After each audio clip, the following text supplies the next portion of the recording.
హుజూరాబాద్ నా పుట్టినిల్లుతో సమానమని, నిరుపేదలకు అండగా బాల వికాస సేవలు చేస్తున్న సేవలు అభినందనీయమని మల్కాజ్గిరి ఎంపీ ఈటెల రాజేందర్ అన్నారు. ఈటెల రాకతో జనసంద్రంగా మారిన మార్కెట్ హుజూరాబాద్ నియోజకవర్గం తనకు పుట్టినిల్లుతో సమానమని, ఇక్కడికి వస్తే ప్రజల అభిమానము, ఆదరణ కుటుంబ సభ్యుల వలె ఉంటుందని మల్కాజ్గిరి ఎంపీ ఈటెల రాజేందర్ అన్నారు. జమ్మికుంట పట్టణంలోని వ్యవసాయ మార్కెట్లో బాల వికాస స్వచ్ఛంద సేవా సంస్థ ఆధ్వర్యంలో నిర్వహించిన అనాథ పిల్లల పుట్టినరోజు వేడుకల్లో ఈటెల రాజేందర్ ముఖ్య అతిథిగా పాల్గొన్నారు. జమ్మికుంట పట్టణానికి వచ్చిన ఈటెల రాజేందర్కు కార్యకర్తలు, మహిళలు బతుకమ్మలతో ఘన స్వాగతం పలకగా జనసంద్రంగా వ్యవసాయ మార్కెట్ మారింది. అనంతరం ఈటెల రాజేందర్ మాట్లాడుతూ పేదవారికి అండగా ఉండాలని, బాల వికాస చేస్తున్న కృషి అభినందనీయమని వెల్లడించారు. తెలంగాణ సంస్కృతి సాంప్రదాయాలకు ప్రతిబింబంగా నిలిచే బతుకమ్మ పండుగ ప్రారంభమైందని, ఈ సందర్భంగా మహిళలందరికీ శుభాకాంక్షలు తెలియజేశారు. సాంప్రదాయాలలో ఎక్కువగా పూజించేది అమ్మవారునేనని, అన్ని పండుగల్లో కొలిచేది మహిళలేనని పేర్కొన్నారు. స్త్రీలు పట్టించుకున్న ఇల్లు గొప్పగా ఉంటుందని, స్త్రీ గొప్పతనం వెలకట్టలేనిది, వారికి తొక్కుడు బండకు ఉన్నంత ఓపిక ఉంటుందని పేర్కొన్నారు. ధర్మం, న్యాయం శాశ్వతంగా ఉంటుందని, మంచి చెడును సత్కరించే, తర్కించే సత్తా ప్రజలకు ఉందని నమ్మే వ్యక్తిని నేను అని, నిరంతరం ప్రజల మధ్యనే ఉంటూ ప్రజా సమస్యల కోసం పోరాటం చేస్తున్న విషయం ప్రతి ఒక్కరికి తెలిసిందే అన్నారు. హైడ్రా ఇల్లు కూలగొడితే వారి బాధకు కార్చిన కన్నీళ్లకు పరిష్కారం చూపాలని హుజూరాబాద్ నియోజకవర్గం ప్రజలు ఇచ్చిన స్ఫూర్తితో కొట్లాడుతున్నానని అన్నారు. నిరుపేదల కోసం బాల వికాస సంస్థ ఎలా పనిచేస్తుందో, భూమి మీద బ్రతికి ఉన్నంత కాలం పేదల కోసమే పనిచేస్తానని, వారి అభ్యున్నతికి పాటుపడతానని వెల్లడించారు. భవిష్యత్తు కాలంలో హుజూరాబాద్ ప్రజలు తనను ఆదరించి హక్కున చేర్చుకోవాలని, ఈటెల రాజేందర్ ఎక్కడ ఉన్నా తన ధ్యాస మాత్రం హుజూరాబాద్ ప్రజలపైనే ఉంటుందని ఆశాభావం వ్యక్తం చేశారు.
ఇప్పుడు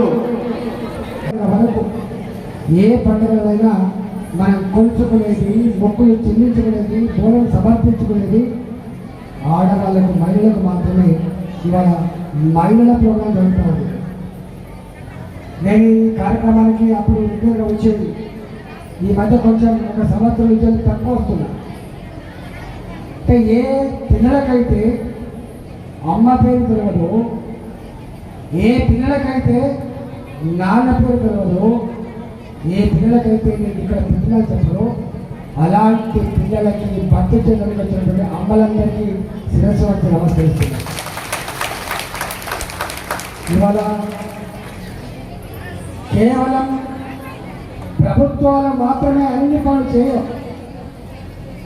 బియ్యం ఇస్తుండొచ్చు, పెన్షన్ ఇస్తుండొచ్చు, రోడ్లు వేస్తుండొచ్చు, స్కూళ్ళు కట్టిస్తుండొచ్చు, కానీ భర్తలు లేని మహిళలు కావచ్చు, పేదరికంలో మధ్య మహిళలు కావచ్చు, అనేక రకాల బాధలతో సతమతమైన వాళ్ళు కావచ్చు, పిల్లల్ని చదివించుకోవడానికి, కుటుంబాన్ని పోషించుకోవడానికి స్త్రీ పడుతున్న బాధ, స్త్రీ అనుభవిస్తున్న దుఃఖం ఎంతో నేను 25 ఏళ్ళుగా మీతో కలిసి నడిచిన వారు కాబట్టి, మీతో కలిసి జీవించిన వారు కాబట్టి నాకు తెలుసు మీ దుఃఖం ఏంటో, మీ బాధ ఏంటో.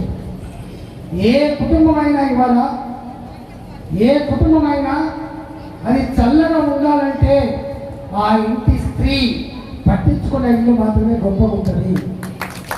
అక్కడక్కడ అప్పుడప్పుడు తండ్రులు బాధ్యత మర్చిపోయినా, కుటుంబాన్ని పట్టించుకోకపోయినా ఆ స్త్రీ ఆ పిల్లల్నే సర్వస్వంగా భావించుకొని ఆ పిల్లల్ని, ఆ కుటుంబాన్ని సారి కుటుంబ ప్రతిష్ట నిలబెట్టేది స్త్రీ మాత్రమే. ఉంటాయి కొన్ని బాధలు ఉంటాయి, కొన్ని దుర్మార్గాలు కూడా ఉంటాయి. అప్పుడప్పుడు తప్పనడు కూడా వేస్తాం. కానీ ధర్మం, న్యాయం అనేది శాశ్వతంగా ఉంటుంది. గుర్తుపెట్టుకోండి, ధర్మం, న్యాయం శాశ్వతంగా ఉంటుంది. మంచేందో చెడేందో తరికించుకునే సత్తా ప్రజలకు తప్పకుండా ఉంటుందని చెప్పి నమ్మేవారి కాబట్టి ఎక్కడ ఉన్నా, మీ దగ్గర ఉన్నా, ఇంకొకడ ఉన్నా నిరంతరంగా ఇవాళ ఇక్కడ ఏ పని చేసిందో, జమ్మికుంటలో ఏ పని చేసిందో, హుజరాబాద్ నియోజకవర్గంలో ఏ పని చేసిందో, కరీంనగర్లో ఏ పని చేసిందో, మల్కాజ్గిరిలో కూడా ఏ పని చేస్తుంది. అక్కడ అది చిన్నది కాదు, అది చాలా పెద్దది. ఓ 70 లక్షల జనాభా ఉంటుంది. అంటే ఇక్కడ అంతతో ఒక 11-12 అంతలు ఉంటుంది. కాబట్టి తీయటలేదు. ఇక్కడ కొత్త కాబట్టి అనేక బాధలు ఉన్నాయి కాబట్టి వాళ్ళ రుణం కూడా తీసుకోవడానికి కొంత పని చేస్తున్నాం. తప్పకుండా మా వాళ్ళందరూ వస్తారా అంటే తప్పకుండా వస్తారని చెప్పిన ఈ మధ్య మళ్ళీ సందర్భం వస్తుంది. తప్పకుండా మళ్ళీ ప్రతి ఊరికి ఒకసారి వచ్చిపోయే ప్రయత్నం చేస్తా. మళ్ళీ అవసరమైతే మీ ఆశీర్వాదం పొందే ప్రయత్నం చేస్తా అని చెప్పి మీకు మనవి చేస్తూ, ఎక్కడ ఉన్నా ఇవాళ మేము చూస్తున్నాం.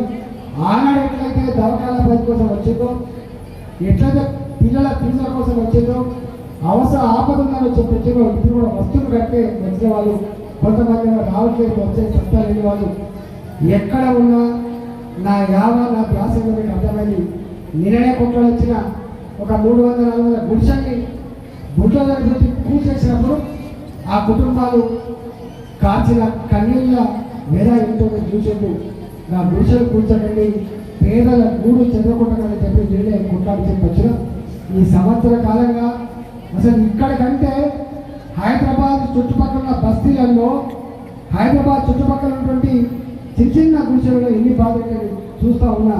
అందుకని అక్కడి ప్రజల పేద గుడిసెలలో ఉండే బాధలు, వాళ్ళ గూడు చెందకొడుతున్నప్పుడు వాళ్ళు కాచిన కన్నీళ్ళు తప్పకుండా పరిష్కారానికి మీరిచ్చిన శక్తితో, మీరిచ్చినటువంటి ఈ హోదాతో తప్పకుండా అక్కడ కూడా ఫైట్ చేస్తున్నా. ఎక్కడ ఉన్నా మీ బిడ్డ పేదల కోసం కొట్లాడతారు. ఎక్కడ ఉన్నా ఇవాళ బాల వికాస ఈ సంస్థ ఎట్లయితే పేదలకు అండగా ప్రతి చేస్తుందో, నాలాంటి వారిని నాకున్న శక్తి మేరకి, నాకున్న సత్తా మేరకి, నాకున్న హోదా మేరకి ఆ పేదల కోసం తప్పిస్తా, పేదల కోసం కొట్లాడుతా, పేదల కోసం మనం చేస్తాం. కాబట్టి ఇవాళ మీ అందరినీ కలుసుకునే భాగ్యం కలిగించినటువంటి సులోచన గారికి, లతమ్మకి మరోసారి ధన్యవాదాలు చెప్తూ నమస్కారం.